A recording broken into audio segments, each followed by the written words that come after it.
আসসালামু আলাইকুম প্রিয় বন্ধুরা। দেখুন ওই দিন একবার প্রেসার কুকারে রান্না করেছিলাম ভাত, অনেকটাই মানে শক্ত ছিল।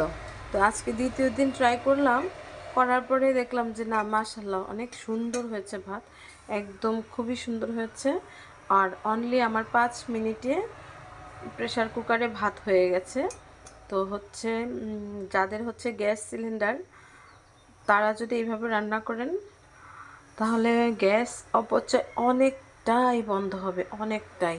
মানে মিনিমাম 1 মাসের গ্যাস দিয়ে আপনি 2 মাস চালিয়ে নিতে পারবেন একদম ইয়েতে। আর হচ্ছে এইটাতে একদম ভাত সেদ্ধ, ডাল সেদ্ধ, বুট সেদ্ধ, আলু সেদ্ধ সমস্ত কিছু সেদ্ধ করে নিতে পারবেন অনলি 3 থেকে 4 মিনিটে। আমার এই ভাতটা নর্মালি হয় মিনিমাম সময় লাগে হচ্ছে 25 থেকে 30 মিনিট বা 35 মিনিট, ওরকম সময় লাগে চুলায় নর্মালি। আর প্রেসার কুকারে অনলি আমার 5 মিনিট সময় লেগেছে। তো বুদ্ধিটা কেমন হয়েছে নিজেরাও বাসায় একটু ট্রাই করবেন, আশা করি অনেক ভালো ফল পাবেন এবং উপকৃত হবেন। ধন্যবাদ।